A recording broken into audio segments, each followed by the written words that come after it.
I think one of the keys to being a student leader, whether you're in the National Honor Society, you're in Key Club, FBLA, DECA, Student Council, the Simulation Gaming Society, one of the keys to being a student leader is to recognize the difference between what I call leadership and maintenance.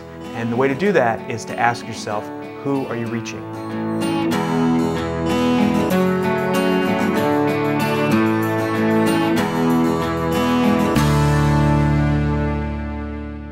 What's real leadership about?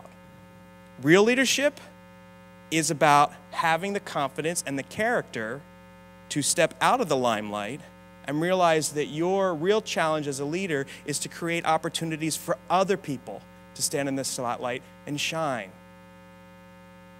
Best example I can give you of this happened to me in my junior year of high school. I was on the swim team at North Penn High School, and we had a guy on our team. His name was Eric Bones. Eric swam 100 breaststroke. Those of you who aren't swimmers, I don't know what, everybody's kind of become a new expert on swimmers after the Michael Phelps, thing, which is just incredible. But one of the things Michael Phelps didn't do was he didn't swim breaststroke. And breaststroke's kind of weird. Your arms have to go like this, and your feet have to go like this, and your head bobs up and down and up and down and up and down. If you go to meet, they go hoot, hoot, hoot. It's weird. It's not beautiful like butterfly. Eric was really good at this. He swam 4 laps of breaststroke in like 1 minute 4 seconds, which is moving.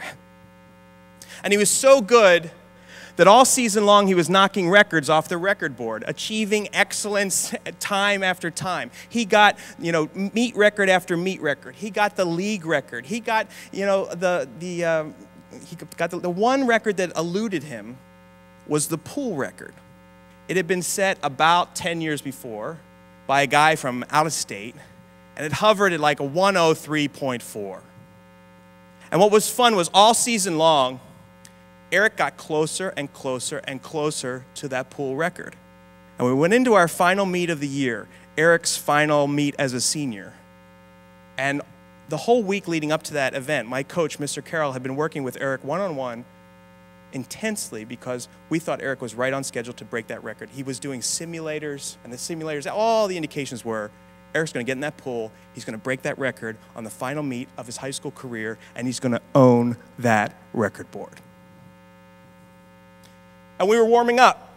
And as we were warming up, I noticed that my coach, Mr. Carroll, he was talking to the coach from Hatboro Horsham a little longer than he usually talked to the coach from the competing team. I thought it was kind of weird, but I didn't really pay that much attention to it until we got into the locker room and Mr. Carroll started reading the lineup.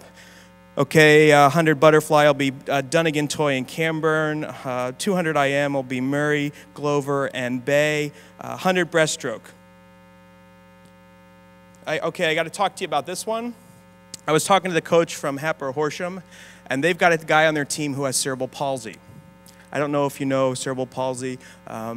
It's a disability that takes control of a part of a person's brain. And so a person with cerebral palsy, one of the things that's really challenging is they start to lose control of their movements. So you can imagine how difficult it would be to swim 4 laps of breaststroke, a stroke where everything has to be in sync, or you get disqualified. This guy's been trying to swim 4 laps of breaststroke for 4 years. This is his final meet, and they think he's ready to do this today, Eric. And I just think if we put you up on those blocks and you smash that pool record while this guy is swimming 4 laps of breaststroke for the first time without getting disqualified, I just think that's going to rob him of his moment. So I need to ask you a really big favor. I need to ask you if you'd be willing to stand down. And you could just see the disappointment draining out of her. She was, Sure, coach. And we got to the 100 breaststroke. Everybody gets up on the blocks except over in lane 5. There's a guy he's in the pool and he's holding on to the side because you have to be able to stand still enough. And nobody's noticing that that's going on because everybody's concentration is, why isn't Eric in lane number 4? They're turning to his parents. Is he sick? His mom's going, no, I don't know what's going on. Judges and timers, 100 yards of breaststroke. Take your mark. Everybody comes down together. Everybody goes off the blocks together. They hit the water together, and it's just like any other race. They go down the pool, and they come back, and their heads are bobbing up and down and up and down and up and down. Hoot, hoot, hoot.